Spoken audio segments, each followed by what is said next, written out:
Hello fellow makeup lovers, how are you guys doing today? So I'm pretty excited for this video because we're going to be discussing what I personally think the Norvina Volume 4 Pro palette should have been. So I'll leave a picture on the screen just in case you haven't seen the palette already. It was revealed yesterday and this has been the first Norvina release where I was like, that's kind of pretty. And I was like, I like it, I don't hate it, but I'm definitely not going to buy it. And the reason why is because it's just so big.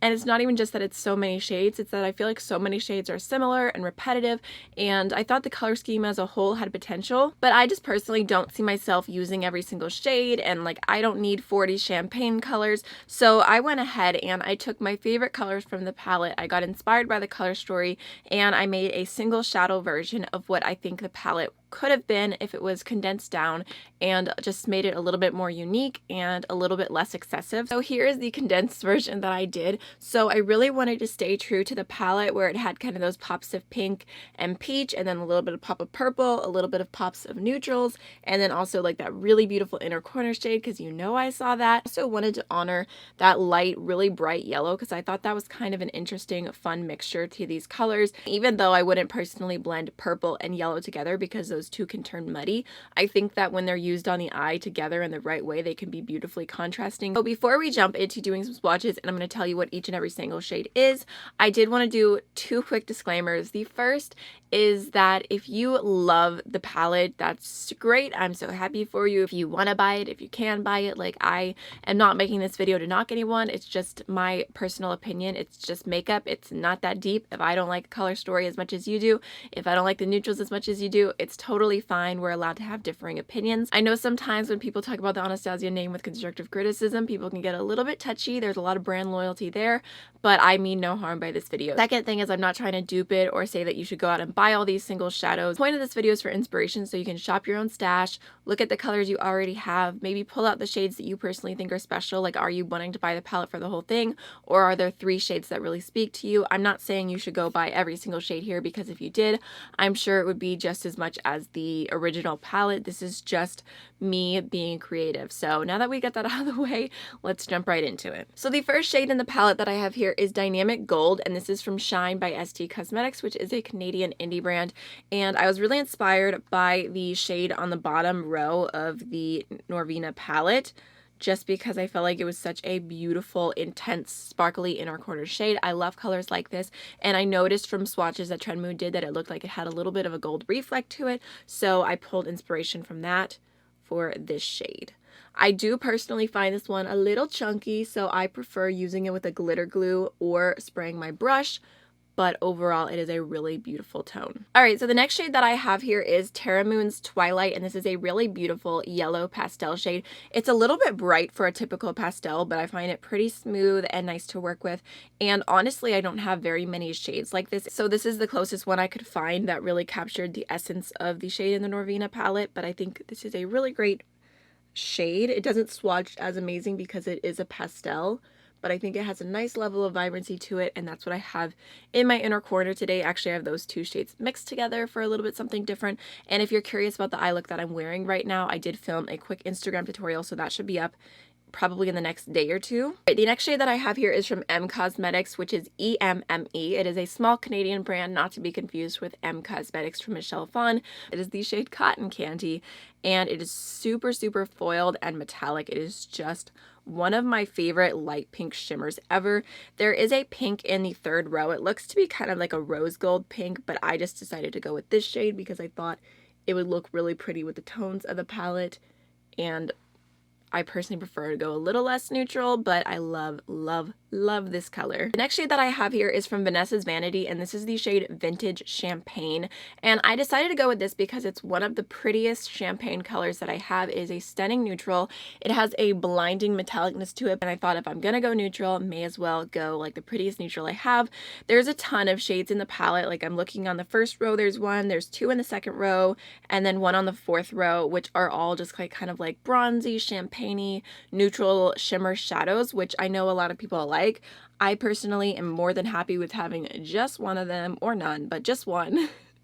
So I wanted to kind of, like I said, have the essence of the palette here, so I decided to include one, and this is a really, really stunning version. Like, it is just really intense. So that is Vintage Champagne from Vanessa's Vanity.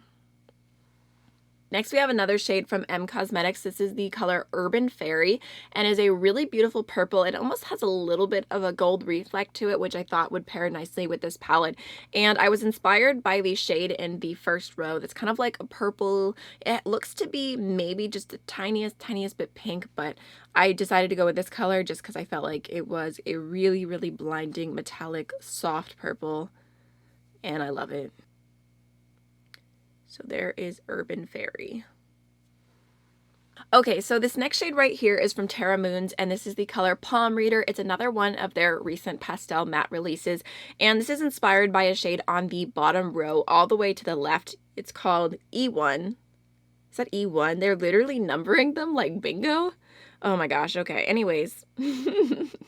Why is that so funny to me? It looks to be kind of like a pinky corally pastel shade, so I decided to go with this one. I actually have two pink pastels from Terra Moons. The other one is a bit lighter, and this one is a bit more intense. So I thought it would be a good shade for this palette. It's really, really pretty. Honestly, that shade reminds me of Snack from the Pastel Pup palette from Menagerie, but that is not available as a single yet, so this is the closest that I had to show you. Next, from M Cosmetics, I have the shade Elysian, and if you are looking for a really beautiful lavender purple, this is such an amazing matte shade. This was inspired by the shade on the third row, which is really, really beautiful. I just love colors like this. I am such a sucker for these shades. This kind of reminds me of what I wanted the one shade in the original Norvina palette to be, but it was definitely more muted and neutral and not quite as intense or bright, but I love this color. While we're here, if you look at that light purple matte shade, one shade over, smack dab in the middle of the palette, is a really beautiful duochrome. It kind of has a warmer base with a purple shift to it. I really liked the swatch of that particular shade. I went through my entire collection and I couldn't find a super warm duochrome with a purpley blue shift to it. I felt like all the shades that are purple blue duochromes just had a purple base, or I just couldn't find anything similar to that one. So I would have loved to include a version of that in this palette, but I was unable to, so I thought I'd mention that really quickly. Next, we have the shade Tangerine from M Cosmetics, which is a beautiful, soft, kind of transitional warm brown. I know it looks very light in the palette, but it actually comes off a little bit deeper on the skin. And this was inspired by a few shades in the palette. Again, I would say the first row there's like a brown that's a little bit cooler, and then the second row there's a warm brown that's pretty much just like a true warm shade, and then there's like a neutral brown on the fourth row all the way to the left. I felt like all of those shades had the same purpose in the palette, so I decided to condense it down into just one soft warm brown transition shade, and this is one of my favorite formulas. So there is Tangerine. See, M Cosmetics mattes are just so smooth. Okay, next right here I have the shade Crushin from Colored Raine. This was one of their vivid pigments, I believe, so it is no longer available, unfortunately, but I wanted to include it because it's an amazing peach shade. I know ColourPop has a ton of peach single shadows as well if you're looking for something bright like this. So that one is inspired by the shade on the middle row all the way to the right, which looks to be a peachy shade. It doesn't look as bright in the palette in this picture, but when you see swatches, I felt like it looked pretty vibrant, so I thought this would be a great color to include. I feel like it's very summery. So there is Crushin. Like, look at that. So bright. Okay, so the next shade that I have here is one of my all-time favorites, and this is M Cosmetics Cocoa Truffle. It's just one of those really warm kind of caramel brown shades. I love tones like that. And in the palette on the fourth row all the way to the right is a shade just like this. In the picture I'm looking at right now, it looks a little bit softer, but again, from swatches, I felt like this shade was like spot on to the swatch that I saw, and it's such a smooth, amazing color. I feel like there's a lot of shades like this out there. This one just happens to be my favorite formula of it, but I think a lot of us own colors like this already. But it is really pretty, and I think it definitely adds value to this color story. Oh, wait, I skipped a color. Okay, anyways, let's backtrack. And next we have the shade Sandbar from ColourPop. This is a super bright hot pink. It's inspired by the shade on the bottom row all the way to the right, which is a vibrant matte pink. This shade is super smooth, pigmented, pretty easy to work with. I've had it for quite a while now, so I think it adds something really pretty to this color story, even if it is out of place now. And then last but not least is the shade Bitten from Makeup Geek, which is a really beautiful, deep, red-toned, warm brown. But I just felt like this was the perfect shade for E4, that one on the bottom row, 4 over, because when I saw swatches of it, it looked like a very deep red based color, and I just thought that this would be perfect as a deepening shade. So there is Makeup Geek Bin. I find this one to be a little bit more buildable, and it honestly could be because this shadow is kind of old.